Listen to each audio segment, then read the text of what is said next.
The faint smell of lavender mixed with something bitter and medicinal hung in the air of my grandmother's house, the same scent I'd woken up to for 5 years. The floor creaked under her every step as she moved through the narrow hallways, her presence always just a door away. The accident had taken everything from me, my legs, my independence, my freedom. At 15, I had been paralyzed from the waist down, and my grandmother, Agnes, insisted on taking me in. Family looks after family, she would say. It sounded noble, almost comforting at first. She had sacrificed her quiet retirement to care for me, and I tried to hold on to that gratitude for years. But something about her care fell off. Agnes was obsessive about my treatments. She prepared strange herbal teas for me every night, always insisting I drink them to the last drop. "This will fix you, my sweet girl," she'd say with a tight-lipped smile as she handed me the mug. The concoctions tasted like grass mixed with something rancid, but I drank them anyway, desperate to believe her promises. She also massaged my legs with pungent oils, her hands pressing into my unresponsive muscles with such force that it felt almost aggressive. She muttered under her breath as she worked, words I couldn't quite make out, as if she were speaking to someone else. Despite all her efforts, there was no improvement. I didn't regain feeling in my legs. I didn't stand or walk. And yet, Agnes refused to give up. It wasn't just the treatments that unsettled me. It was the way Agnes acted when she thought I wasn't paying attention. She often disappeared for hours at a time, claiming she was running errands or picking up supplies for my care. But when she returned, she rarely had anything to show for her trips. I once asked her where she'd gone after she'd been out all afternoon. She hesitated, her smile faltering for just a moment before she said, "To the apothecary. They're helping me with your remedies." The apothecary? Who even used that word anymore? When I pressed her for details, she waved me off. "Don't you worry about that. Just focus on getting better." I started noticing other strange behaviors. Agnes kept a notebook that she guarded obsessively, always locking it in her desk when she wasn't writing in it. She often stood in the hallway at night, just outside my bedroom door, as if she were listening for something. One night, I woke to find her standing by my bed, her face pale and her eyes distant. "I thought I heard you call for me," she said quickly when she saw I was awake. "Go back to sleep." But I hadn't called for her. The unease grew, small moments stacking up until they became impossible to ignore. I started to wonder if Agnes's care for me was about more than duty. One afternoon, she wheeled me into the living room for our daily exercises. It was a ritual. I'd sit on the couch while she stretched and manipulated my legs, all while telling me stories about how people could heal themselves if they believed strongly enough. "Your body just needs a push," she'd say, pressing her hands into my thighs until it felt like she was trying to force the blood back into my veins. "You're stronger than you think, Sophie. You'll walk again. You just need time." I nodded like I always did, but inside, I felt a flicker of doubt.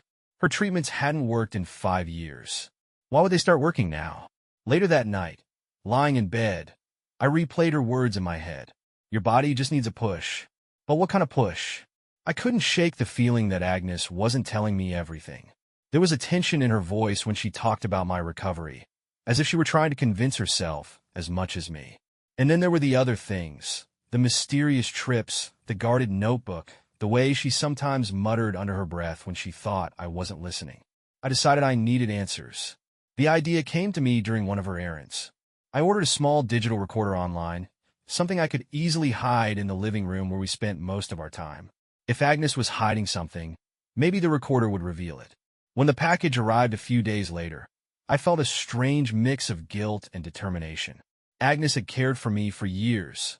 What right did I have to spy on her? But the nagging suspicion wouldn't go away. I needed to know the truth.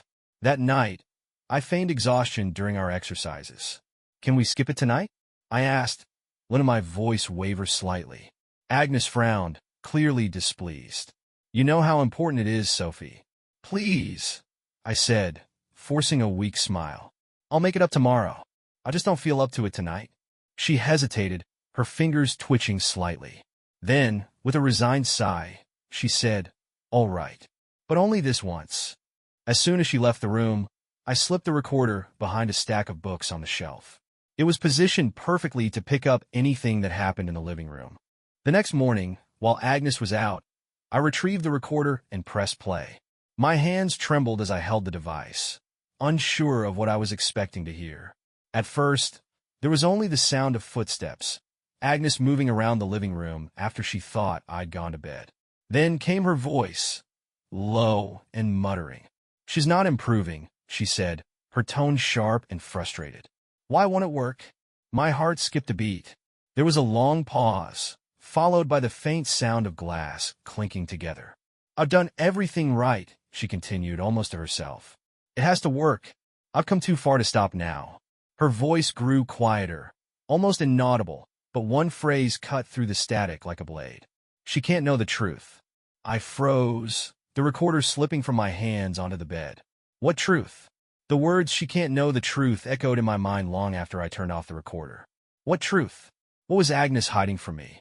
I sat on the edge of my bed, the recorder still in my lap, my mind racing through every strange moment, every odd behavior I'd noticed over the years. Agnes wasn't just frustrated that I wasn't improving. She was keeping something from me. And whatever it wasn't something she wanted me to find out. For the first time, I wondered if her so-called care was about something more than my recovery. That night, I pretended everything was normal. During dinner, I thanked her for making my favorite soup, even though the smell of it turned my stomach. Afterward, I let her wheel me into the living room for my exercises, silently watching as she massaged my legs with that same oily concoction she always used. "Feel anything yet?"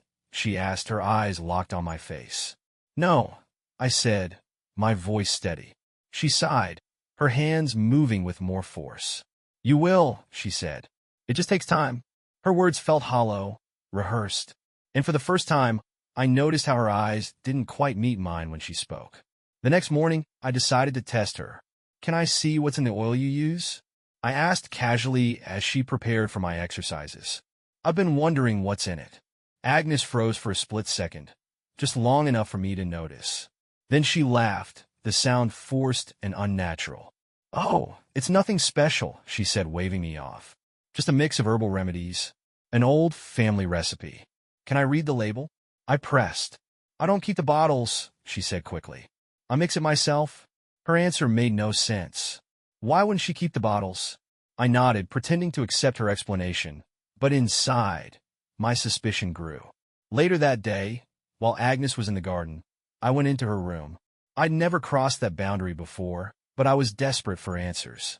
Her room was meticulously tidy, just like the rest of the house. I searched her drawers first, then the closet, but found nothing out of the ordinary. It wasn't until I opened the locked desk drawer that I found something that made my stomach twist. Her notebook. The leather-bound journal was thick, its pages worn and filled with small, precise handwriting. I opened it carefully, my hands trembling as I flipped through the pages. At first, the entries seemed mundane, notes about my treatments, reminders to pick up supplies. But as I kept reading, the tone shifted. "The teas aren't working as well as they should. I've doubled the doses, but there's no progress. She's still too aware. I thought she'd show signs by now, but she's resisting." Why is she resisting? I can't let her suspect anything. If she starts asking questions, it's over. I felt a cold sweat break out on my forehead. What was I resisting? What wasn't working? Then I turned to the most recent entry, written just a few days earlier. "I've come too far to stop now. Sophie's almost ready. She has to be. The next phase will start soon, whether she's ready or not." I closed the notebook, my heart pounding. What was the next phase? I shoved the notebook back into the drawer and locked it, my mind racing. Agnes wasn't just hiding something. She was planning something. Something I was clearly at the center of. When Agnes came back inside, I forced a smile, pretending nothing was wrong. But my mind was already working on my next move. That night, I placed the recorder back in the living room, this time in a spot closer to where Agnes sat after I went to bed. If she was planning something, I needed to know what it was. The next morning, I retrieved the recorder before she woke up. My hands trembled as I pressed play. Her voice came through clearly, low and muttering, as if she were speaking to herself. "She's almost ready," Agnes said. "It's taken longer than I thought, but it'll be worth it. Once it's done, once she's ready." She paused, and I could hear the faint sound of her pacing. "Her resistance is stronger than I expected. But it doesn't matter. The deadline is coming, and I'll do whatever it takes to make it work. I rewound the recording, listening again and again to her words. Deadline? Resistance? My stomach churned with fear. Whatever Agnes was doing to me, it wasn't just about helping me walk again. It was something darker, something she was desperate to complete. That afternoon, while she was busy in the kitchen, I decided to confront her in my own way. Agnes, I called out, keeping my voice light.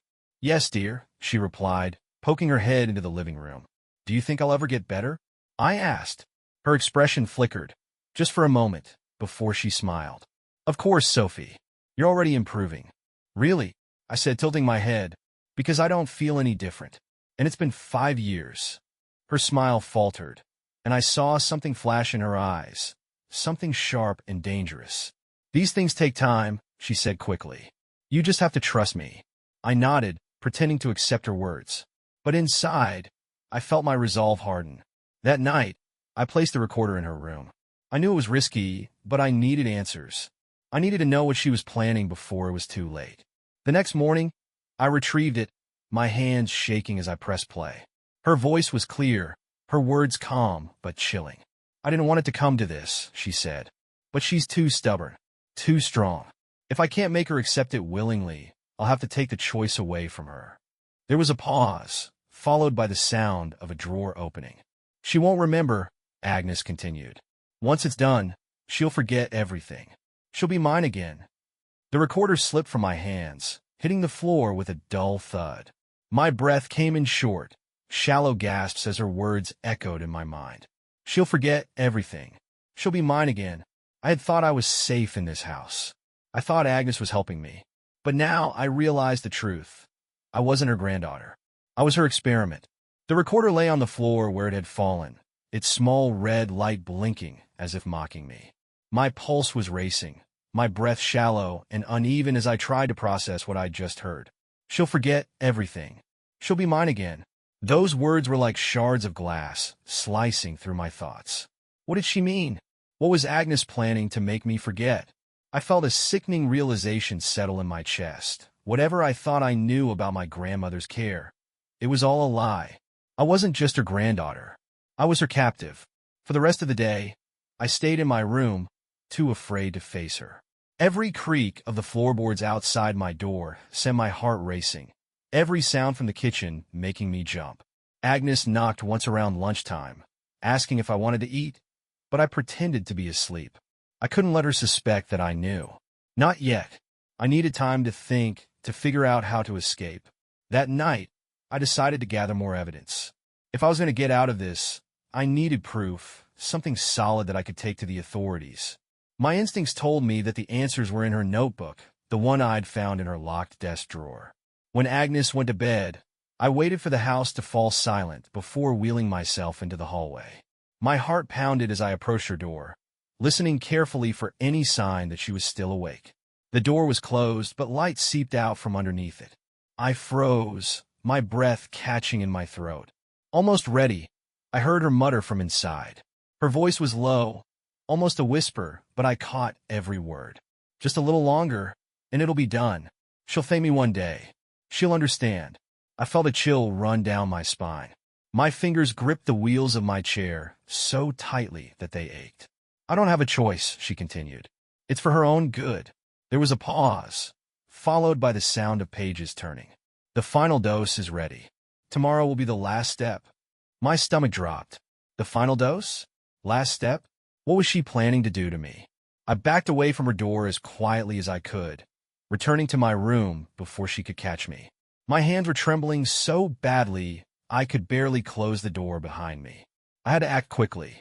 If she was planning something for tomorrow, I couldn't wait to gather more evidence. I needed to leave. But how? The house was isolated, surrounded by miles of dense forest. Even if I managed to get out, I wouldn't make it far in my wheelchair. And I couldn't call for help. There was no cell service this far out. Agnes had always refused to install a landline, claiming it was too expensive. It was as if she'd planned for this moment all along. The hours dragged by, each minute feeling like an eternity. I couldn't sleep, couldn't focus on anything except the thought of what she might do to me when tomorrow came. Finally, just before dawn, I made a decision. If I couldn't escape, I could at least try to stop her.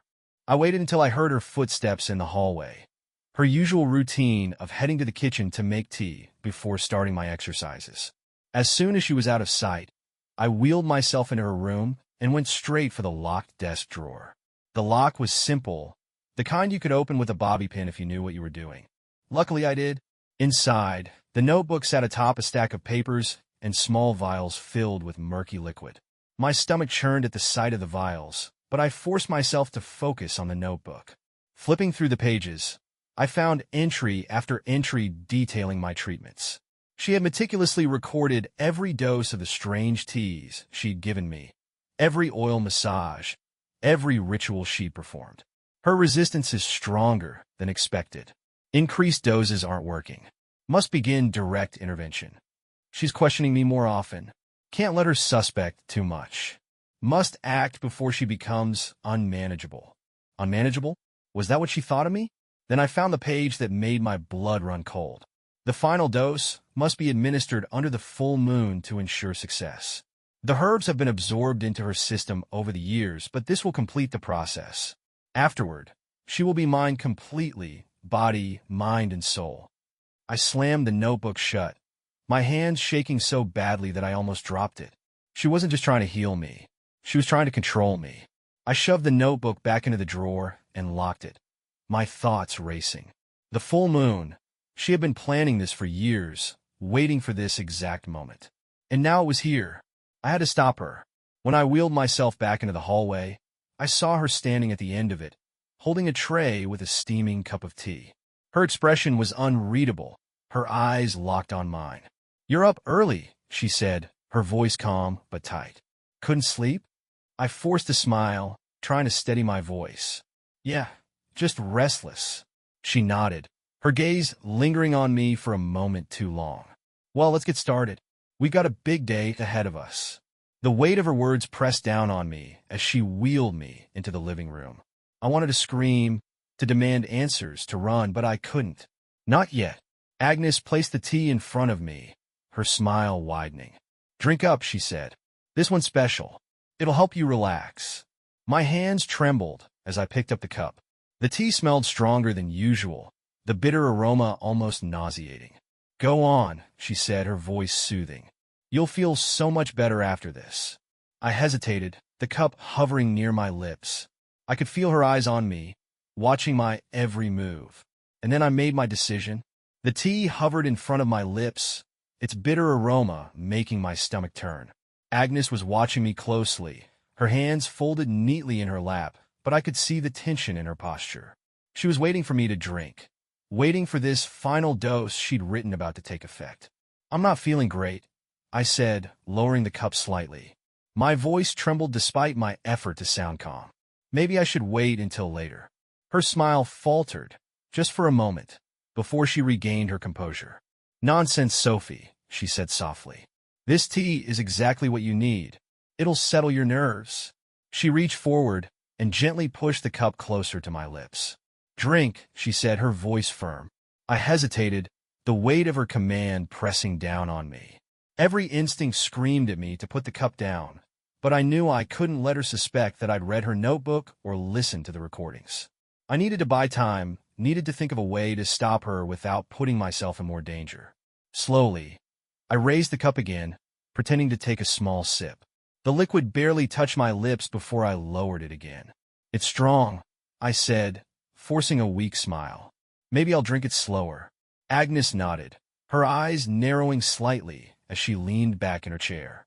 "Take your time," she said, though her tone was clipped. "We have all day."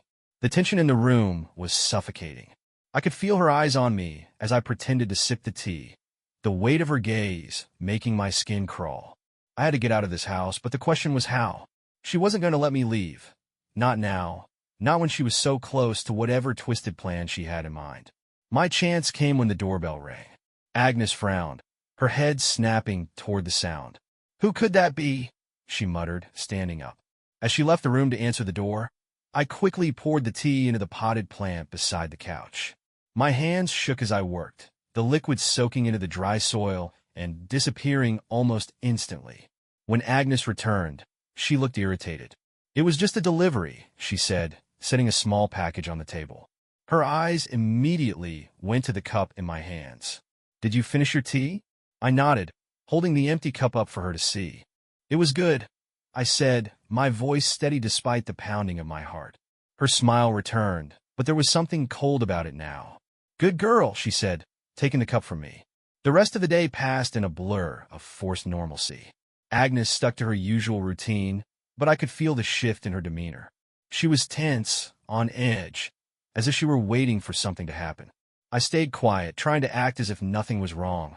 But inside, I was a storm of fear and dread. That evening, after dinner, she wheeled me back into the living room. We'll skip the exercises tonight, she said, her tone unusually kind. You need to rest. I nodded, too afraid to argue. Once she had gone to bed, I retrieved the recorder from its hiding place and set it up in her room again. If she was planning to act tonight, I needed to know. When the house was silent, I listened through the recorder's live feed on my phone. At first, there was nothing, just the sound of her moving around, the faint creak of the floorboards as she paced. Then her voice came through low and almost gleeful. It's almost time, she said. She's ready. The herbs will take effect soon, and then it'll be done. I felt a wave of nausea wash over me. She thought I'd drunk the tea, thought her plan was in motion. There's no going back now, Agnes continued. She'll be mine completely. No more questions, no more resistance. Just peace. I turned off the feed, my hands trembling. I couldn't stay here another night. Whatever she had planned, it wasn't going to wait. I packed a small bag of essentials, my phone, the recorder, the notebook I'd stolen from her desk, and waited until I was sure she was asleep. Then, I wheeled myself quietly down the hall toward the front door. The door was locked, of course, but I'd anticipated that. I'd grabbed the spare key from the hook in the kitchen earlier in the day. My hands shook as I turned the lock, the sound of the bolt sliding back, seeming deafening in the stillness of the house. I pushed the door open and rolled onto the porch, the cool night air hitting my face like a slap. For a brief moment, I felt a flicker of hope. I was out. I was free. But then, I heard her voice behind me. Sophie. I froze, my heart plummeting. Agnes stood in the doorway, her face illuminated by the pale moonlight. She wasn't angry, not yet. Instead, she looked almost amused. Where are you going, my dear? She asked, her tone sickly sweet. I just needed some air. I stammered, trying to sound calm. Her smile widened, but it didn't reach her eyes. Oh, Sophie, she said softly. You don't think I know what you've been up to? Before I could respond, she stepped forward and grabbed the handles of my wheelchair, spinning me around and pushing me back inside. You've been such a curious little thing lately, she said, her voice low and chilling. Listening at doors, poking through my things. Did you really think I wouldn't notice? I tried to protest, to explain, but she wasn't listening. She wheeled me back into the living room and locked the door behind us. It's time, Sophie, she said, her expression cold and determined. You may not understand now, but one day, you'll thank me for this. I struggled against her, but it was no use. My paralysis left me helpless as she retrieved one of the vials from her bag. The liquid inside glinted darkly in the moonlight, and I felt a surge of panic unlike anything I'd ever felt before. Please, I begged, tears streaming down my face. Don't do this. She hesitated for just a moment, her expression softening. This is for your own good, she said quietly. And then, she tipped the vial toward my lips. The liquid glinted in the moonlight, dark and foreboding as Agnes tilted the vial toward my lips. My heart was pounding so hard that it felt like it might burst from my chest. I struggled, twisting my head from side to side, but her grip was unrelenting. Stop fighting, Sophie, she said, her voice eerily calm. This is for your own good. I choked out, tears streaming down my face. Please don't. Her hands trembled slightly, and for a moment, I thought I saw doubt flicker across her face. But it disappeared as quickly as it came. You don't understand now, she said softly. But you will. You'll thank me for this. Before she could force the vial into my mouth, I did the only thing I could think of. I flung my head forward, slamming it into her arm. The vial slipped from her fingers, shattering on the floor and sending the liquid spilling across the wood. No, she screamed, dropping to her knees and trying to scoop up the liquid with her hands. "You don't know what you've done." I used the moment of distraction to wheel myself backward, my breath coming in ragged gasps. "You ruined everything," she shrieked, turning her wild eyes toward me. Her face was a mask of fury, but there was something else there too: desperation. It was as if the spilled liquid wasn't just important to her plan, it was everything. Agnes lunged toward me, her hands clawing at the arms of my wheelchair. "You don't get it, Sophie," she cried. "I've spent years on this, years trying to make you better, and you're throwing it all away." I tried to push her off, but she was stronger than I'd expected. Her nails dug into my skin as she shook me, her voice rising in a panicked frenzy. "You don't understand," she yelled. "They're coming, and if you're not ready, they'll take you away from me." Her words froze me. "Who's coming?" I whispered, my voice shaking. Agnes stopped, her hands loosening their grip on me. Her breathing was ragged, her face pale as she stared at me. "They told me I could keep you," she said, her voice breaking. "But only if you were fixed. Only if you were theirs too." Her words didn't make sense, but the raw fear in her voice was unmistakable. "What are you talking about?" I demanded. "Who told you that? What did you do to me?" Agnes pressed her hands to her face, rocking back and forth on the floor. "I didn't have a choice," she whispered. "After the accident, they came to me. They said they could save you, but I had to follow their instructions.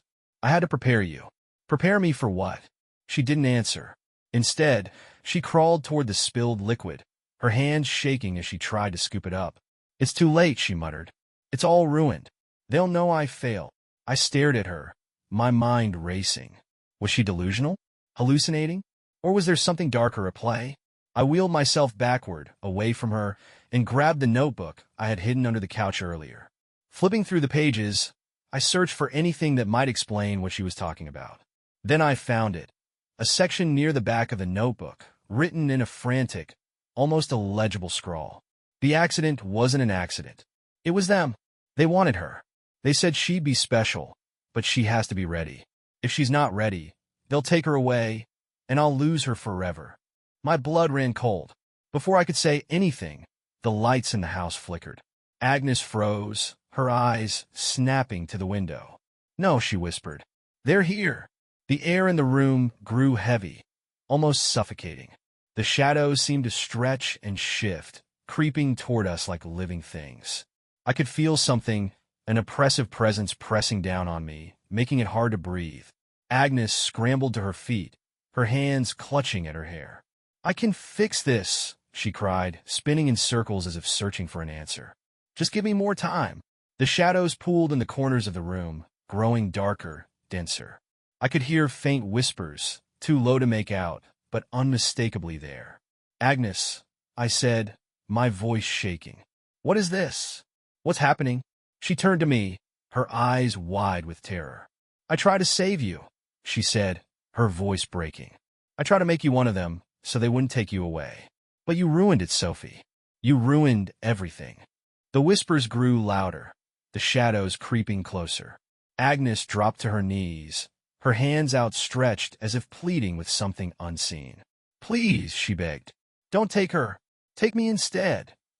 The room grew colder, and I could feel the hairs on the back of my neck stand on end. The whispers turned into a low, guttural hum that vibrated through the walls. Agnes screamed, her body convulsing as the shadows enveloped her. I watched in horror as she seemed to dissolve into the darkness, her screams fading into the void. And then silence. The oppressive weight lifted, and the room returned to normal. The shadows receded, the whispers gone. I sat there, frozen in my wheelchair, staring at the spot where Agnes had been. She was gone. I didn't know what had just happened, but I knew one thing for certain. Whatever had taken her wasn't human. In the days that followed, I couldn't bring myself to tell anyone the truth. When the police came to investigate her disappearance, I said she had gone out and never returned. They searched the house, but found no signs of foul play. I moved out shortly after, leaving behind the house and everything in it. But no matter where I went, I couldn't escape the feeling that I was being watched.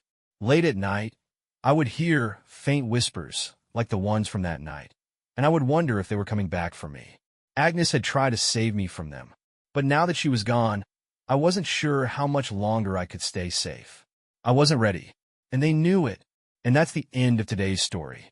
If you enjoyed this journey, please give this video a thumbs up and don't forget to subscribe to the channel for more incredible stories like this one. Got thoughts or experiences you'd like to share? Drop them in the comments. I'd love to hear from you. Thanks for watching, and I'll see you in the next one. Take care.